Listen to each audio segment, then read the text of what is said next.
নমস্কার বন্ধুরা, অপূর্ব স্বাদের এই ডাল বড়া কষাটা একবার গরমকালে বানিয়ে দেখুন।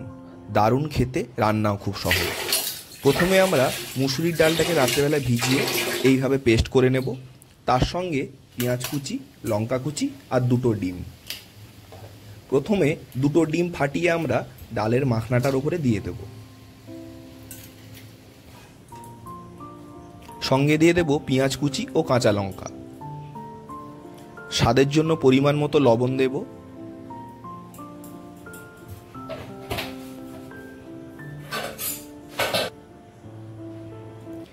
রঙের জন্য দিয়ে দেব হলুদ গুঁড়ো। সঙ্গে দেব জিরে আর ধনে গুঁড়ো। উপর থেকে একটু গোটা কালো ফোড়ন আমাদের দিয়ে দিতে হবে। আর দিতে হবে অল্প কিছুটা জোয়ান, এতে টেস্টটা আরও বেশি বাড়ে। সবগুলো উপকরণ আমরা ভালোভাবে মিশিয়ে নেব।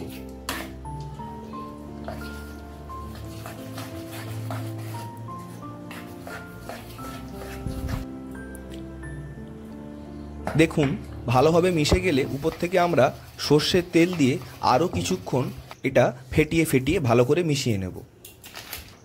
লবণটা একটু সামান্য চেক করে পরিমাণ মতো আরেকটু লবণ আমরা অ্যাড করেছি।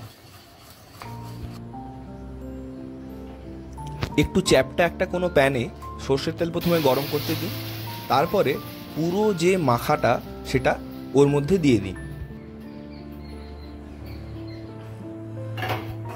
মিনিট পাঁচেক পরে দেখবেন তলাটা হয়ে গেলে উল্টে পাল্টে পিছন দিকটা করে নিন।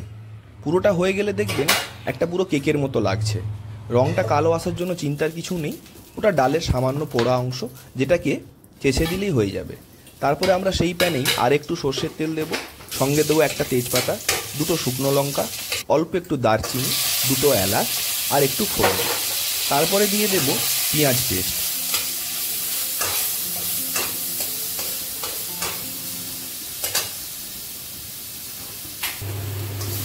দেখুন, পেঁয়াজ এখানে খুব লাল করে ভাজার দরকার নেই। এমন একটা পর্যায়ে আদা এবং রসুন বাটাটা আমরা দিয়ে দেব। সঙ্গে আমরা কিছুটা মুসুরির ডাল বাটাও দিয়েছি। এটা এই মশলার সাথে মাখলে টেস্টটা কিন্তু আরও দারুণ হয়। এখানে আমরা খুব সামান্য একটু হলুদ অ্যাড করব, পরিমাণ মতো অল্প একটু লবণ দেব। রঙের জন্য বেশ কিছুটা কাশ্মীরি লঙ্কার গুঁড়ো আমরা দিয়ে দেব। এবারে দেব জিরে ধনে গুঁড়ো। মশলাটা মাখিয়ে নিয়ে আমরা কিছুক্ষণ কষিয়ে নেব।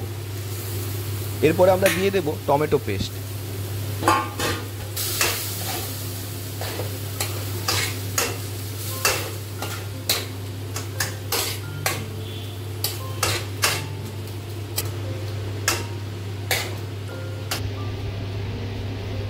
যতক্ষণ মশলাটা কষা হচ্ছে, আমরা এই ডালের বড়ার পুরোটাকে কেটে নেব চৌকো চৌকো করে, যাতে আমাদের পরবর্তী রান্নার ক্ষেত্রে সুবিধা হয়।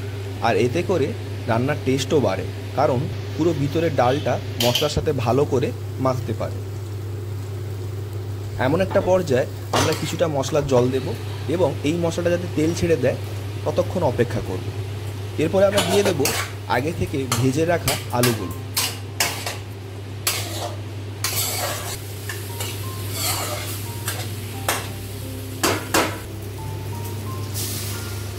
আমরা আরও কিছুটা মশলার জল অ্যাড করব।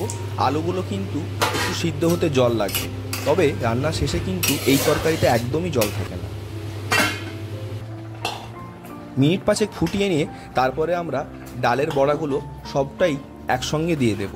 তারপরে কিছুটা নাড়িয়ে নিয়ে অল্প কিছুক্ষণ রান্না করতে হবে, এই 5 থেকে 6 মিনিট ঢাকনা দিয়ে। দেখুন, রান্না কমপ্লিট। উপর থেকে আমরা স্বাদের জন্য আরও কিছুটা গরম মশলা দিয়ে দেব।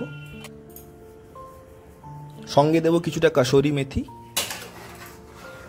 ভালো করে একবার তরকারির সঙ্গে এই মশলা দুটোকে মাখিয়ে নেব। রান্না শেষ। এই রান্নাটা আপনি রুটি, ভাত, লুচি কিংবা পরোটা যাই দিয়ে খান, দারুণ লাগবে খেতে। গরমকালে খুব একটা হেভি খাবারও নয়, আবার খেতেও সুস্বাদু। ভালো থাকবেন, পাশে থাকবেন।